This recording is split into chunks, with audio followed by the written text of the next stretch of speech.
Aaliyah had never seen wealth like this before. Back home, life was simple: family, routine, survival. But here, gold-plated walls reflected back a life she never imagined. Marble floors stretched endlessly, and outside, cars worth more than an entire village lined the estate.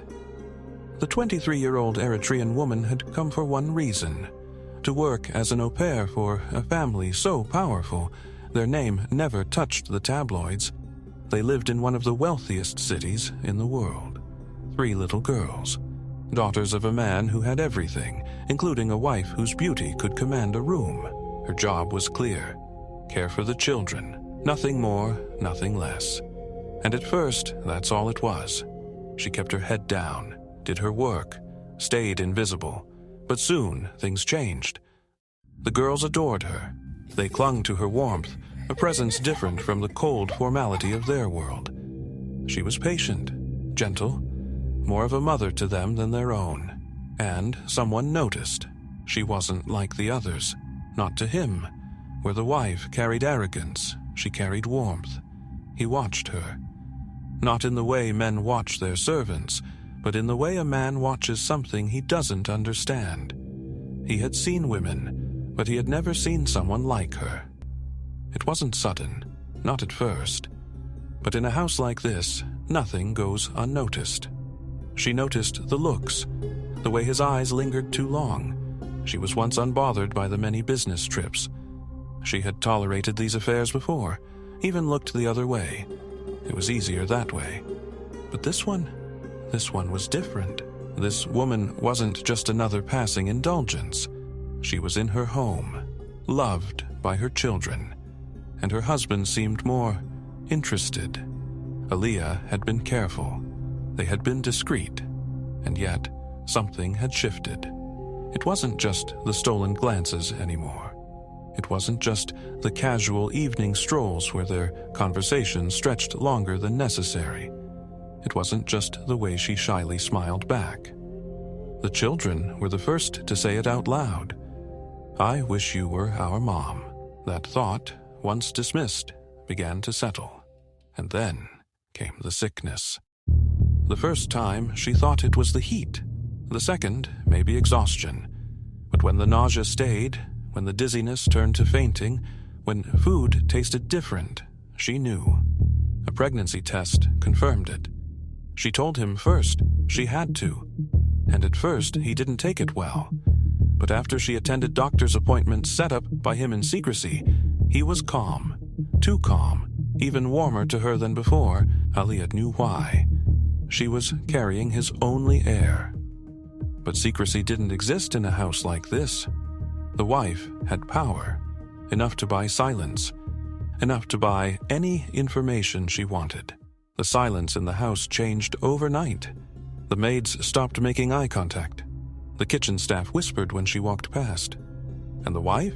She smiled.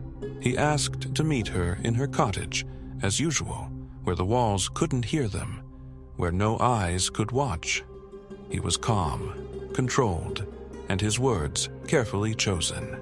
"I don't want you to suffer in a situation like this," he told her. "I'll take care of the both of you, everything you need, a fresh start, a place of your own." He assured her she was carrying his name now, and more than that, he had plans. Plans he didn't tell his wife. Plans to quietly ensure she and the baby had a life of comfort. He would visit, support them. He had thought it through. It would all be handled discreetly. Flights, accommodation, financial support, arranged through his most trusted men. Everything was set in motion. She would leave in a few weeks, and for the first time, Aaliyah exhaled. The weight of secrecy, of uncertainty, lifted. Maybe this was for the best. But the wife, she had plans too. So the wife planned a retreat. A weekend away, just the two of them. A break from the children. A thank you for her years of service. Somewhere remote, quiet, peaceful. They left before sunrise. The wife packed light. Aaliyah did too. She was promised an experience, A private villa tucked away in the mountains, a place with no interruptions, just peace. "You deserve this," the wife had said, "before you start your new life." The drive stretched for hours, past the city, past the mansions, past everything familiar. The further they went, the quieter it became. The roads turned from smooth highways to winding dirt paths. No signal, no landmarks, just vast, empty terrain. When they arrived, it was everything she had been promised. Expansive, isolated, a house made for royalty. They swam, they ate, they talked. The wife was warm, charming even. That night, she brought out the wine. Aaliyah had never been much of a drinker, but the wife encouraged her. "One night won't hurt," she laughed, refilling her glass. She doesn't remember when she stopped counting, only that everything spun, that her body felt heavy, that she needed to sleep. She woke the next day to silence. The villa was empty. No suitcases, no staff, no wife. The car, gone. Aaliyah stood in the doorway, barefoot, her head pounding, stomach twisting. She reached for her phone. No signal. She called out. No answer. She searched the rooms, the closets, the kitchen. Nothing. Her passport, gone. Her bag, gone. Every trace of her presence erased. She ran outside. The landscape stretched for miles, endless dunes and barren roads. There was no one, nothing. Then, as the sun set, they came. The vehicle rolled up the driveway like it belonged there. 3 men stepped out. No words, no hesitation. Just hands grabbing her, forcing her toward the car. She fought. She screamed. No one heard. The world blurred as they drove, the villa shrinking behind her. She didn't know where they were taking her, only that this wasn't a rescue, this wasn't a mistake. This was planned. The sickness returned. But this time, it wasn't just morning nausea. It was deeper, harsher.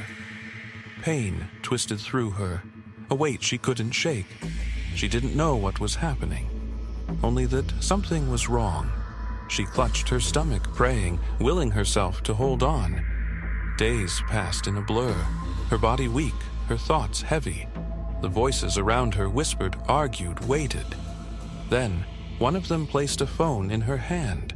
A voice, cold and practiced, gave the instructions. "Tell him." She swallowed the lump in her throat. Her voice had to be steady, believable. She pressed record. "I lost the baby." She said it softer this time, letting the weight settle. Then, before she could hesitate, she continued. "I think it's best for everyone if I leave. I'm okay. I just want to move on. Somewhere else." She forced a small, tired laugh. Something that made it sound real. Something that would make him believe it. No anger, no blame. Just closure. Her fingers hovered over the send button. The men in the room waited. She'd tapped the screen. Message sent. The phone was yanked from her hands before she could take it back. That was it. That was how she disappeared. She expected them to leave after that. They didn't. Instead, they handed her a small envelope, a plane ticket, a new passport. The airport was quieter than she expected. No familiar faces, no one who might ask questions. The men stayed close, speaking in hushed tones. She wasn't sure who they were, not exactly, but they weren't just security. She boarded the private jet, heart pounding. The air felt too thin. This wasn't the plan, not his plan. But she had no way to reach him, no way to tell him that this wasn't safety. It was something else. She glanced down at the ticket in her lap. The destination was wrong. South America. It read, the moment she stepped off the plane, 2 men were waiting. Not immigration, not a driver sent by her employer. They spoke in hushed tones, ushering her into a black SUV before she had the chance to run. The weight of reality crashed onto her like a tidal wave. She wasn't being relocated. She had been sold. The drive was silent. the city lights fading behind them as they ventured into the outskirts. Then a warehouse. She was pulled inside, her passport snatched from her hands. A man, sharp suit, cold eyes, studied her like a transaction. "You're a pretty one. New girls don't usually look this polished." She stammered, heart pounding. I don't know what's going on. I was promised. "You were promised a future." He leaned forward. "And this is it. You work, you obey, you get paid." Then the duffel bag hit the table. Kilos. Wrapped, sealed, illegally imported. "First job's easy," he said. "You deliver this package, and we'll talk about your next move." She had no choice. No money. No way out. Her hands trembled as she zipped the duffel bag shut. The weight of it crushed her chest. She had to think fast. But fear clouded her mind, tightening its grip. She wasn't just trembling from fear anymore. She was remembering her mother's voice. A lesson whispered in the dark. She recited it with all her heart, lips sealed. It had been years since she last heard it. Since her mother's voice had last whispered those words over her and her siblings before bed, tracing slow crosses over their foreheads. Her lips barely moved now. "No harm will overtake you," she uttered under her breath, a quiet breath, a soft, barely there whisper. "No plague will come near you." The words had no place here, in this cold room, with men who didn't believe in mercy. She tried to imagine it now, tried to feel it. Amen. And then the pain suddenly struck her again. She could not bear to experience it once more. That had forced her to seek out the one doctor she trusted before she left. The test had tested positive, and now her body betrayed her. Right there, in front of the man who owned her fate. She stumbled, catching herself against the table, fingers gripping the edge. He narrowed his eyes. "Something wrong?" She didn't answer fast enough. A sharp snap of fingers. A woman appeared, a doctor, not for saving lives, but for checking merchandise. The exam lasted minutes, cold instruments, a tense silence. Then the doctor spoke to him in hushed Spanish. The man's expression shifted. A sharp exhale, frustration, then something unexpected, disgust. "You should have told me." He stood abruptly, shaking his head. "I don't deal with pregnant girls, it's bad business." Aaliyah barely processed his words before the duffel bag was yanked from her hands. "Get rid of her," he barked. "Now." She was shoved out the door, abandoned on the curb like trash. And just like that, she was free. She had spent days trapped in a cycle of fear, and now she was alone, stranded in a country where she didn't speak the language, with no passport, no money, no idea where to go. But she had one thing, a baby on the way. She staggered into the streets, trying to disappear into the sea of unfamiliar faces. She had survived the most powerful family in the world. She had survived being trafficked. And then she built a new life in a new country, one where no one could ever take her freedom again. When asked if she ever considered reaching out to her son's father, she responded simply, "No."